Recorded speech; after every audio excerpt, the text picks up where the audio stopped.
Hey guys, Nick here, and today we're going to talk about tanks. And specifically, we're going to talk about my tank recommendations in the event campaign 6 boxes. And I say boxes because this year we have multiple choice pack. Instead of choosing between lobby, between choosing from C store coupons and a premium ship box, we have all three. So this is going to be a little different from last year's ones that you might have seen from everybody else, and I'm sure people who've watching my channel have seen other content creators who've done recommendations before me. I'm just a little bit behind the curveball, but yeah, at least I'm getting it out now. So guys, my first choice, my first recommendation, the Friendship Command. I'm gonna say Command Flight Deck Carrier as I'm trying to press escape. So the reasoning why I'm picking the Friendship as its my number one choice is one, it meets my recommendations for tanking: Suppression Barrage 3, Gravity Well 1, and Attract Fire, with at least a minimum of 2 tactical abilities to give you the fire at will extension trait that you need with entwined tactical matrices. So if anyone doesn't know that, Torp Shred gives you fire at will gives you Torp Shred. So between the two of them, that gives you fire at will uptime. So at minimum, you just need 2 attack abilities, and if you have no others, you're fine because you'll still be able to generate threat perfectly well. But the main reason we pick the sticks is its support nature. I wouldn't say it's a support, but it's a I wouldn't say perfectly good. It's a fantastic support tank. But if you don't want to use it as a support tank, but you just say want to chuck on Elite Type 7 Shuttlecraft from the Awani, that is, I would say, is a perfectly good build too. Yeah, full heavy tank traits, third generation, but with 2 Type 7s, because there's only 2 ships in the game that have Attract Fire and Suppression Barrage 3, is the Friendship Command Flight Deck Carrier and the Voth Rampart. The reason why I picked the Friendship is the console and the trait are both very relevant for building ships, to put on ships, and they're not locked to these ships, compared to the Voth's console, which is locked to Voth ships. So the console from this ship is power transfer emitters. Basically, it is 7.5% crit chance to an ally for 20 seconds. So, tanking is, you're being the sponge for your team. You want the damage coming to you. You want to be able to take the damage. But on the other side, if somebody can kill it quicker for you, it makes your job just a little bit easier. So that's where the Type 7s and the console and the trait come in. The trait from the ship is Cooperation is the dominant strategy. So I'm not going to read it out exactly, but the way it works is if you hit an ally with a heal, a hull heal, a shield heal, or a command ability that is targetable, the person gains 10% bonus damage per stack up to 5 stacks, so that's 50 bonus damage. So someone's on a brand new build, you give him 50 bonus damage and another 7.5 crit chance, that'll make their damage go up fairly significantly, meaning you'll be able to get through the content quite a bit easier because you're giving these buffs to them, and you'll still be able to tank perfectly fine. Like, between my streams and a few other people, I've tanked ISEs, high space elites, core fezzes, there's more harder content in the game to tank, and it's done it with no problem. Looking like this, just cycling through my heals, my one heal, my second heal, and my third heal works perfectly fine, and is just a beast of a ship. Next up, I'm going to give a little bit of an honorable mention as we go along, because the reason why I don't recommend the sticks anymore as one of my choices is Friendship does everything that the sticks does with an extra hangar bay. So, it's commander command, it's lieutenant commander tack with intel. So, the things you get with the sticks, you're getting with the Friendship, but just better. Alright, next up, I'm going to jump over and I give you a recommendation that's probably a lot of people didn't think would come in this video, but it's going to be here right now, everybody. It's going to probably be a little bit of surprise, but it's the Baran. C-Store ship. The Baran is my next recommendation for this list. Because, tanking, you want, yeah, make it almost easy, you want to be using command to command, which is Suppression Barrage 3. And a lot of the ships on that list are Sea Store ships, are fleet ships, are event ships. And a lot of the others that are on that list, yeah, they can tank too. The Delkinas, the Courages, the Marians, they can all tank too. But ships like this, the Fleet Baran, the ships that have attract fire, the ships that are 4/4, the ships that have high hull modifier, they're gonna make your job easier. So the reason why I want to show this one off too, this build, is this is my attempt at a budget tank. So if anyone remembers from a few months ago, I did a budget stream or budget tank stream build, and this was it. I've upgraded it a little bit since then. The isomags weren't upgraded. I don't think this console was upgraded, and the fleet consoles, I'm not 100% sure if those were upgraded or not. But I showed in that stream that I took the build unupgraded with stock traits minus Boimler and a whole lot of X's, 2 Sea Store ship traits, and the rest just unlocked between specializations and the exchange. I went in and tanked a Hive Space Elite with this build on a Science Toon, and a lot of people don't think a Science character is your first choice for tanking, but the ship really did help. It was because I had a lot of hull, because I had a lot of shields, and I had a lot of resistance rating because of the platform, it helped me. So that's why I recommend this ship if you're going to use a coupon, because one, the trait, because I'm on the fleet versions of the trait, the trait is called Unified Engineering. I could show it to you on my list.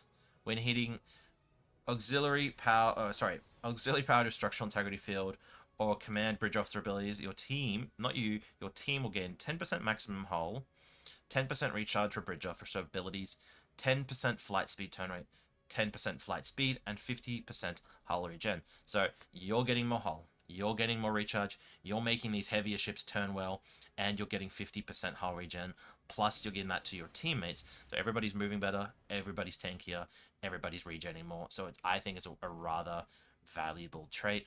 And the console from this ship is, so as I get my breath, sorry, Ion Storm Generator. Its passives are 5% maximum hull capacity, 15% shield hit points, and its active is basically is if you're in threatening stance, plus 500% threat generation while Storm lasts. So this, you don't look at the damage. The damage is completely irrelevant for what we want. It's just the plus 500% threat generation. So this is a massive bump to your threat generation for 15 seconds as you're engaging into a heavy target. So say like Hive or Corfez, where there's going to be multiple enemies that will one-shot your other players that aren't a tank build. As you fly in, you hit this console to make sure you're getting all the threat because you're the one that can take it, and everyone stays alive, and you've done your job very well. But, so, this is why I think my number 2 choice, if you're not going to pick the friendship for budget, I won't say for budget, but for across the board, providing quality equipment for a tank build, the Baran is my second choice, because ship is good, trade is good, console is good. You don't miss on any part of this ship. And the upgrade is the fleet ship, so it's one fleet ship module. You get the ship all the way out, and you have it then on your account. So if you want to build this ship over and over and over again, you can do so every single time. And the benefit, it's got a hangar bay. So you can put on a 1 bay of Type 7s, not as many as the friendship. That's why the friendship is first. But it's still a very versatile ship. The only sort of negative to the ship is a little bit slower, but you get around that with being a tank because you can just park yourself in the middle of things and it doesn't really worry you. And my last on my list for my recommendations, it's a little bit weaker than the other two, but it sort of picks up on the visual side, but it has the same, it passes everything on my list to make a good tank. It's got Suppression Barrage 3, Gravwell 1, the 2 attack abilities, and Attract Fire. The reason why it's on my list, and you'll see in a moment as we come in, it is the Sagan Command Cruiser. So This is the probably squishiest ship on my list of recommendations, and don't look at the build, everybody. That's a taught build. But the reason why we look at this ship is it is a command-to-command ship. We'll look at the stations. Command-to-command, enough tactical, good unconventional systems procs. So we'll have our Gravity Well one, and being a Temporal, Temporal has the best unconventional system procs in the game. So we'll run some unconventional systems proc. It is plenty tanky, and the main reason why this is on my list is, well, one, the visuals and the show pedigree. I think it looks amazing, and two, the trait. So, unlike a lot of the other choices from the premium ship box that could be used as a tank and also give you something, this one actually has a trait that you know would personally potentially want to run. It reverberant shielding, activating any rank of feedback pulse grants you the effects of reverse shield polarity at the same rank. So say you're running feedback pulse 2, which I'm not 100% sure what rank that starts at. That's one mistake I made. I'm sorry. I don't actually have it leveled. You say you have 1. I'm gonna make it easy. If you have feedback pulse 1, you'll get reverse shield polarity 1.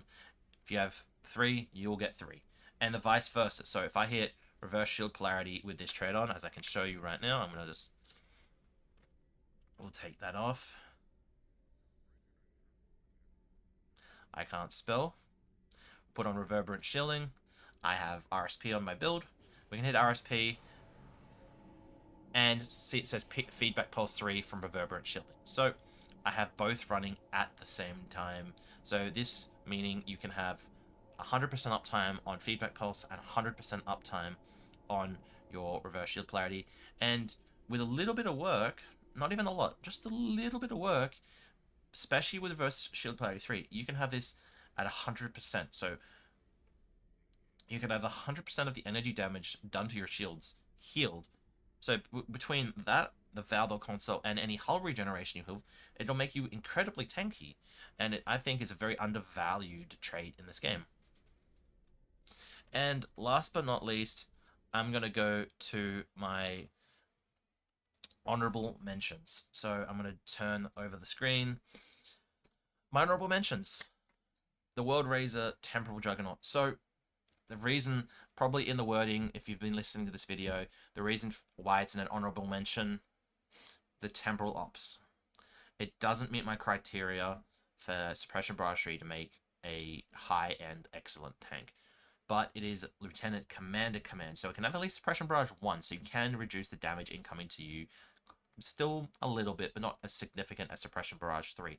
But the reason why this ship is on the list, it'll still tank really well, you can still put a build on it, doesn't have attract fire, but you can tank in it, you can DPS in it, yeah, you can do anything in it, really.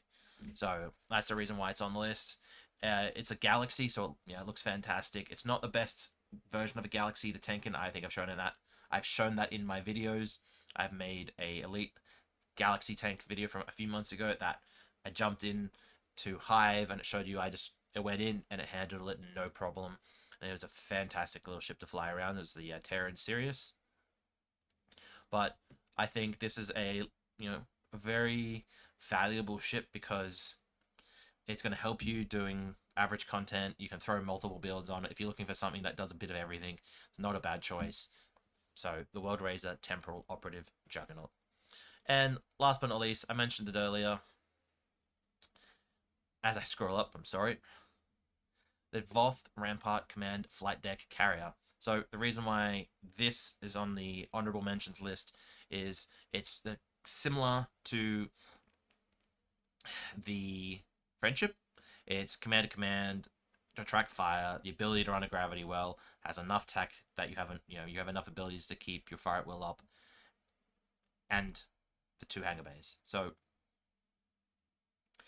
the only reason why I don't recommend this one over the Friendship is the console and the trait aren't as valuable. So the trait Voth carrier synergies when using engineering bridge officer abilities, 10% hull healing for 15 seconds enables immunity shield on your pets, and when using tac plus 10% all damage. That's category 1. So it's a 10% hull heal. I mean, there's traits that come from missions that are just as strong. It's not very valuable. You know, sure, it might keep your pets alive, but there's other ways to do that too that aren't going to cost you a premium ship box. And the console from the ship reflective immunity matrix is locked to any Voth ship. So say you wanted to pick up a ship for the trait the console's already wasted because it could basically, you're only ever going to use it on this ship. And unless you love this ship, that's not the most cost effective choice. But anyway, guys, let's go back to game. That'll be my video for today. Probably a little bit longer than I wanted it to be, but those are my recommendations. My 3 recommendations from the rewards: the friendship, the Sagan, and the Bran. If you have any more questions, I recommend joining the Discord, asking questions in there. That's the best way you're going to get answers. My honorable mentions were the Styx, the Voth Rampart, and the World Razor, because we have just, those are a bit more dated choices, a little less provided from them, but they're still going to help you, you know, if you don't have a lot in the game. Anyway, guys, thank you for watching. Like the video, comment down below, and I'll see you all next time. Bye.